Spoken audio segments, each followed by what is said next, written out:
My name is Parker. I'm here to start a new channel where I will be discussing new movies, new shows, as well as ranking past shows, recommendations for future shows, give me my thoughts and opinions on if shows are worth it or not to watch. Because I know in the past I've started watching shows where I feel like it's kind of a waste of time, but I feel invested, so I just keep watching and going and going, and then I find out that the show's not even very worth it. And I will go over in other videos what some of those series are. So today I want to talk about The Mandalorian. In this video I'll be going over season 2, and it came out about a month ago, and so I know a lot of you have already seen it. A lot of you have opinions on it, and I would love to hear those opinions down in the comments below. I'm going to take an episode by episode review through the season. So for right now, for those that haven't watched it and are wondering, is it worth it? I would say yes. Yes, it is. I would give this season about a 7 out of 10. I enjoyed it. I got a lot of the references. I'm a pretty big Star Wars fan. And so I had seen previous shows that they kind of tie into live action in this season. And so I enjoyed those a lot. However, I know some of you, this might be your first Star Wars experience, and so it might not be as thrilling for you as it was for me, and as interesting, but I still thought it was great. I think for it being a TV series, I think the graphics and the special effects were amazing. I loved the sets that they did, and it's the story arc that allows them to be able to do a lot of these spin-off shows that they've recently announced. So the first episode of season 2 is called The Marshal. So The Marshal, I liked this episode. It wasn't quite what I was expecting for the first episode of the season. After what we kind of learned from the last season, I wasn't quite sure what they were going to be doing in the first episode, but it wasn't quite what I thought it was going to be. However, I liked it a lot. I liked the Boba Fett teaser at the end. I also liked that the Marshal was wearing the armor, and it kind of teases you when you first see him, when he first walks in. And then you find out, obviously, he takes off his helmet, and you realize it's definitely not Boba Fett. But I thought that was really interesting. I thought it was a clever story, a little tease. I hope we get to see him in another episode later on. Episode 2 is called The Passenger, and The Passenger was definitely my least favorite episode. However, as I've talked to people, there are several people that actually really like that episode, like a lot, which I didn't quite understand. They said that they liked that there's a little bit of a character development, but for me, I honestly felt like it was just kind of a filler episode. The last episode, we find out that there's a planet where there are other Mandalorians, and that's what Din Djarin is wanting to do. He's wanting to find these other Mandalorians, and he just has to take this frog lady, who apparently a lot of people like her, but they have to take this frog lady to this other planet to meet her up with her husband. I just thought it was kind of a filler episode, to be honest. So I was kind of disappointed because there was all this hype going into season 2 about all these possibilities, all these characters that they're going to introduce, and then we meet this frog lady who no one knows her name, and that's like the whole episode is them traveling. Obviously, there's some sticky situations. There's introduces us to another ice planet, but really, it doesn't really do anything for us. The next episode, though, The Heiress, I really liked.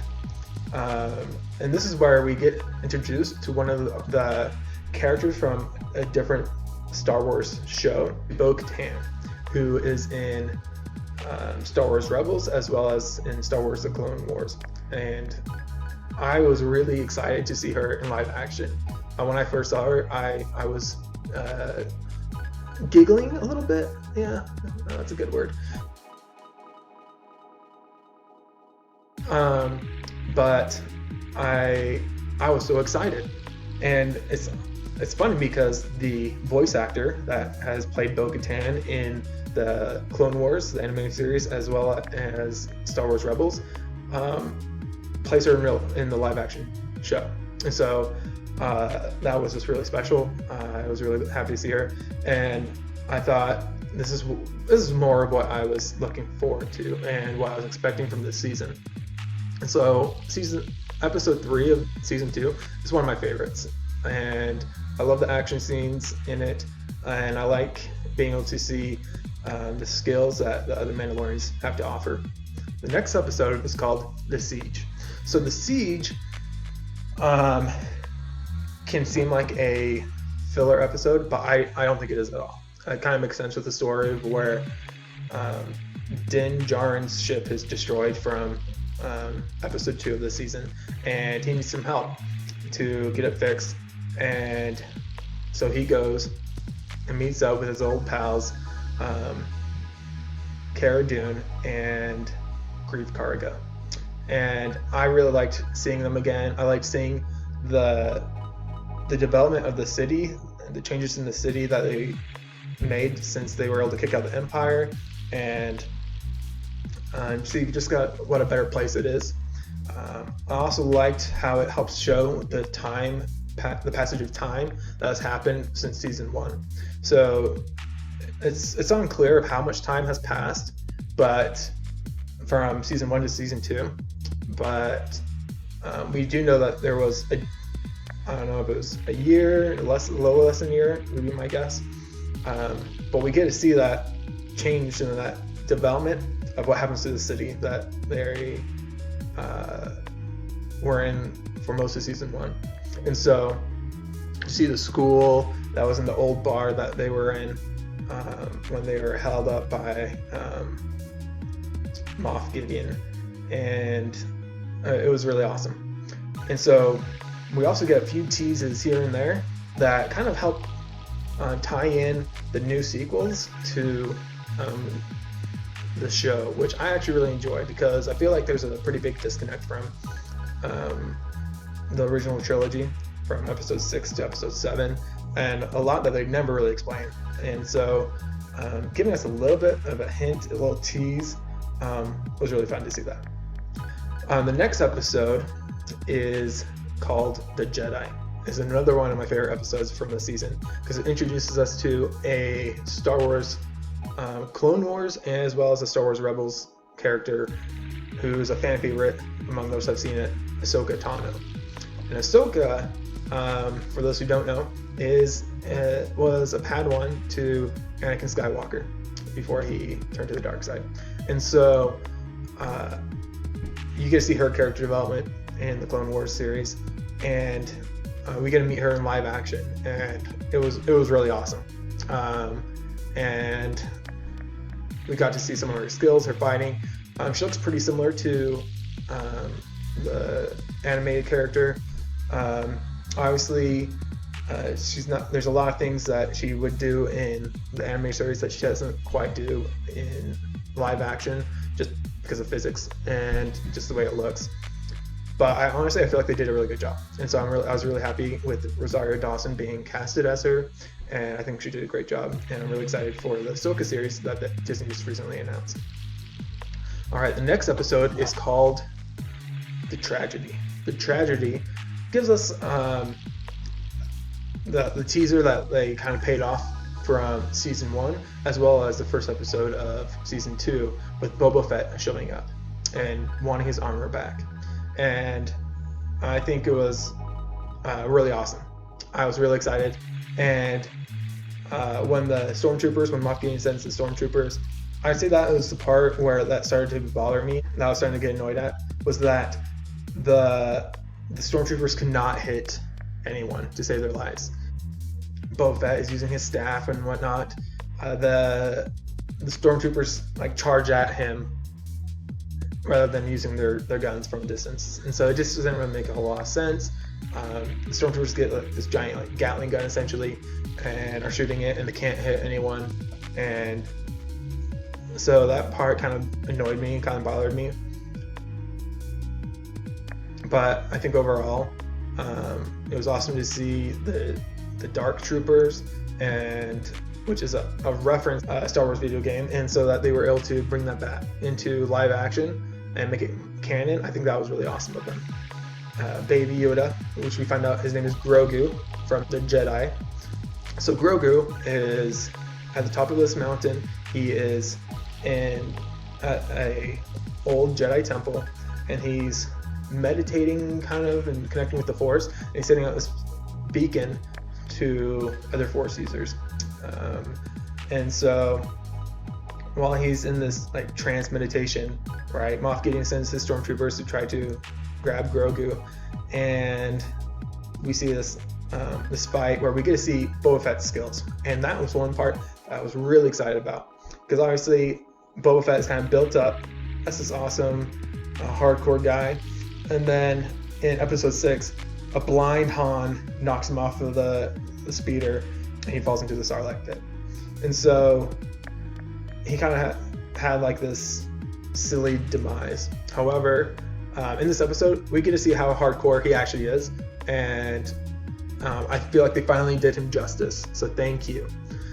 Next episode is called The Believer, and so this episode kind of seemed like a bit of a filler one to me.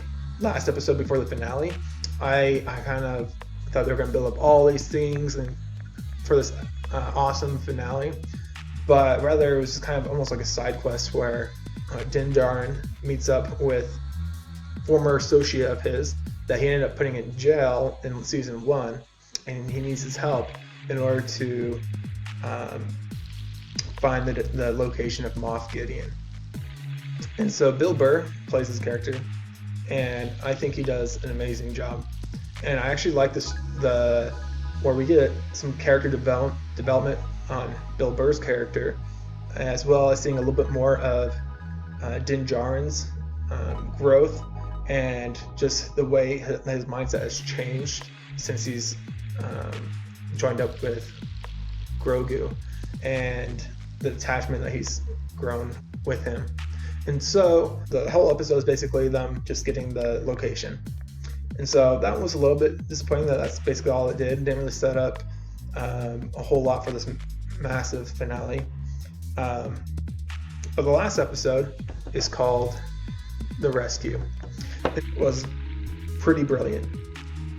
So in the finale, they're on Moff Gideon's ship, and Din Djarin is teaming up with Boba Fett and with Bo-Katan, and gets Cara Dune, and they're able to infiltrate Moff Gideon's ship. The real awesome part was when Din Djarin gets to fight a Dark Trooper by himself and almost loses. He barely beats him.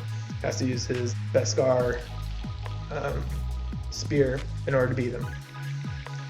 And it's kind of a fluke, to be honest. One thing that I wanted was to see a lot more of Moff Gideon using the Darksaber throughout the season. And this is really the only episode where he uses it. And so I'm glad that he gets to use it, but I was a little disappointed by his skill with the Darksaber, I guess. But he's kind of sneaky and tricky and uses that to his benefit.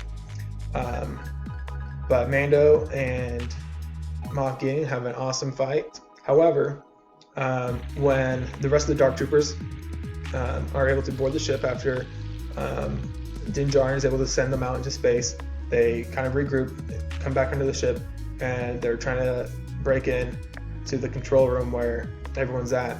But then a X-Wing flies into the hangar, and Cara Dune makes a snide remark saying, "Oh, great, one X-Wing, like what can they do?" And we see a hooded figure come out. And so before the season came out, there have been a lot of thoughts and debates about which characters would actually show up from other series. We were thinking that a lot of Star Wars Rebels characters were going to be joining into this season, and the only ones that we got were Bo-Katan and Ahsoka Tano. And so a lot of people were thinking Ezra might be brought up, that he might show up.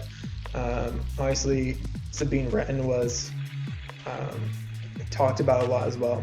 And so when I saw the hooded figure, I wasn't sure if it was going to be Ezra Bridger or if it was going to be Luke Skywalker. And we find out it was Luke Skywalker, which was awesome.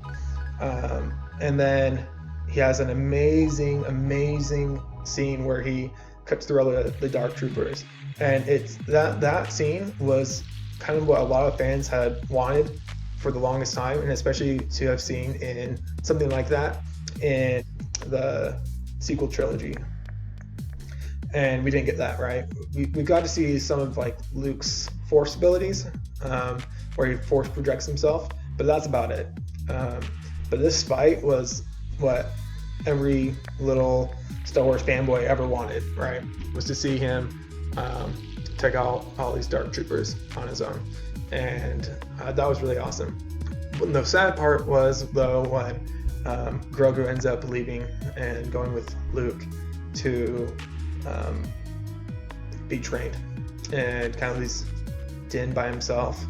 And when the episode ends, you have these mixed emotions and feelings, and it's interesting to see what the rest of how everything will turn out, and a lot of speculation with what Din will do now that he's the rightful heir of the Darksaber, as well as the rightful heir to the throne of Mandalore. Once again, I would say that overall this season was pretty good.